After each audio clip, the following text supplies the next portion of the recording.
Have you ever taken a pill, trusting it was helping you, only to realize later it was slowly harming your brain? If you're over 70, what I'm about to show you could determine whether you stay independent or slowly lose your memory, your balance, and your clarity. Because right now, millions of older adults are taking medications every single day that are silently accelerating cognitive decline. And the most dangerous part? 3 of them.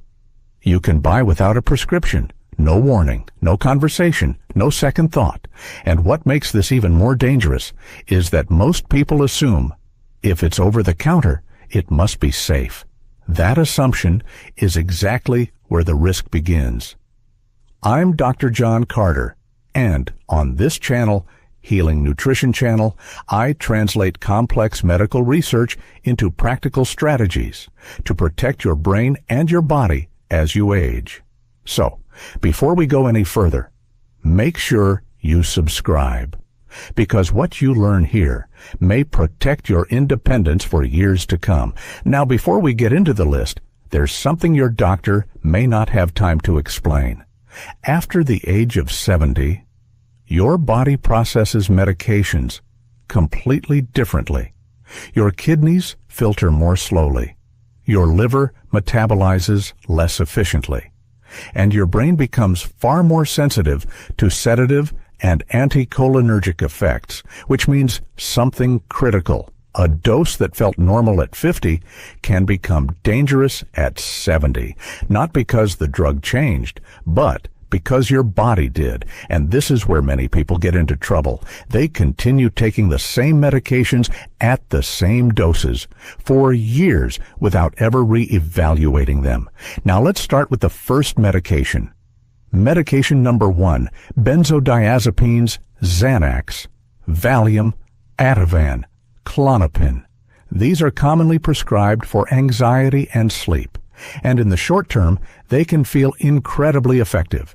They calm the nervous system. They help you fall asleep, but over time, they begin to change how your brain functions. These drugs act on the GABA system, the primary inhibitory pathway in your brain. They slow down neural activity, but your brain adapts. It reduces its sensitivity, a process called downregulation, which means, over time, you need more of the drug to achieve the same effect. At the same time, your natural ability to regulate anxiety and sleep begins to decline. This creates dependency. But in older adults, the problem becomes far more serious because your body clears the drug more slowly. It accumulates. A pill taken at night can still be affecting your brain well into the next day, even if you don't feel it. Your coordination drops.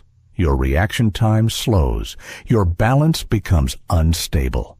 And this dramatically increases your risk of falling, and falls after 70 are not minor events. They are one of the leading causes of serious injury and even death.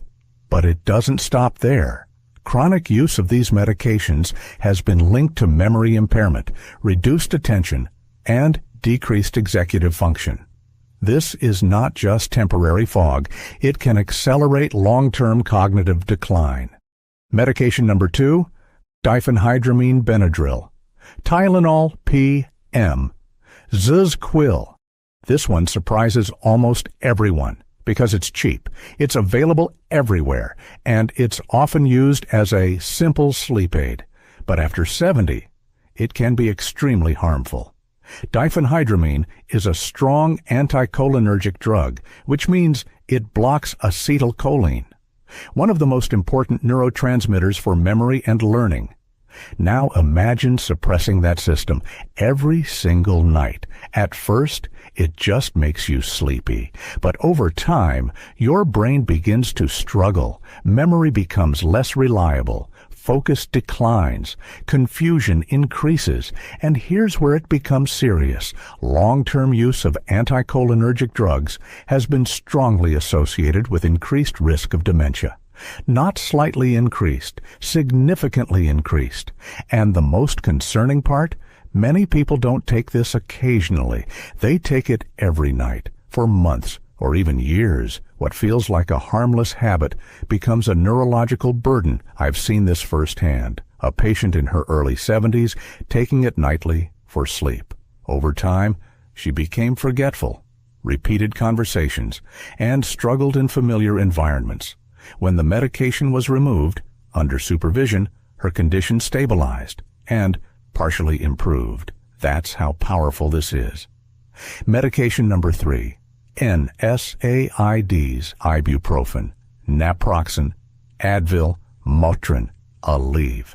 These are some of the most commonly used painkillers, and for younger adults, occasional use is generally manageable. But after 70, the risk profile changes. Your kidneys, responsible for filtering these drugs, are already under increased strain, and these medications reduce blood flow to the kidneys, which accelerates damage quietly, without symptoms, until it's advanced. But that's only part of the story. These drugs also weaken the protective lining of the stomach, which increases the risk of internal bleeding. And in older adults, that risk is significantly higher. At the same time, they can raise blood pressure and increase fluid retention, which puts additional strain on the heart. So, what seems like a simple solution for pain can slowly affect multiple critical systems in the body. And here's something even more important. These drugs don't fix the cause of pain. They only mask it, which leads to repeated use and cumulative damage over time. Medication number 4. Zolpidem, Ambien. This is one of the most prescribed sleep medications, and on the surface, it seems effective. You take it, you fall asleep. Problem solved. But sleep is not just about falling asleep. It's about quality. Your brain cycles through stages. Light sleep, deep sleep. REM sleep. Deep sleep is where your brain repairs itself. It consolidates memory, clears waste, restores function. And this is where the problem begins. Zolpidem disrupts this structure. It increases lighter sleep, but reduces deep restorative sleep. So you fall asleep faster, but you wake up less restored. And there's another issue. In older adults, this drug stays in the system longer, which means even in the morning, your brain may still be partially sedated. Your coordination is impaired. Your reaction time is slower, even if you feel normal. This significantly increases the risk of falls and serious injury. And over time, it creates dependency because the underlying problem was never truly solved. Medication number 5. Proton pump inhibitors, omeprazole, Nexium, Prevacid. These are widely used for acid reflux, and for short-term use, they can be very effective, but most people don't use them short-term. They stay on them for years, sometimes decades, and over time, they begin to create hidden deficiencies. The first is vitamin B12. Your stomach acid is required to absorb it. Suppress that acid long enough, and levels drop. Low B12 doesn't just cause fatigue, it affects the nervous system, leading to numbness, tingling, and cognitive decline that can mimic dementia. The second is magnesium. Low magnesium affects nerve function, muscle control, and heart rhythm. And here's something many people don't realize. Stomach acid also plays a role in gut health. When you suppress it long-term, you alter the gut microbiome, and the gut is directly connected to the brain through what's known as the gut-brain axis, which means changes in gut health can influence cognitive function and inflammation. Critical warning signs. If you or someone you love is experiencing memory problems, confusion, balance issues, unexplained fatigue, do not immediately assume aging or early dementia. Look at medications first, because in many cases, the cause is reversible. What you should do next. Step 1. Write down every medication you take, prescription and over-the-counter, everything. Step 2. Bring that list to your doctor. and ask for a medication review based on the Beers criteria. Step 3. Focus on reducing unnecessary medications under supervision. Step 4. Address root causes instead of symptoms. Sleep, pain, digestive issues, all of these can often be improved without long-term reliance on these drugs. Closing your body at 70 is not the same as it was at 50, but your medications often remain unchanged, and that gap is where the danger lives.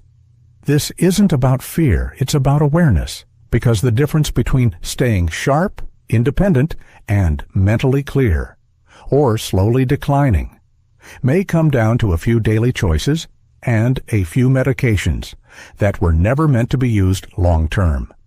If this video helped you, subscribe to the Healing Nutrition channel, because every week I share research-backed strategies to protect your brain, your body, and your independence. And next, I'm going to show you something even more surprising: supplement combinations that look healthy, but may quietly harm you after 60. Stay with me.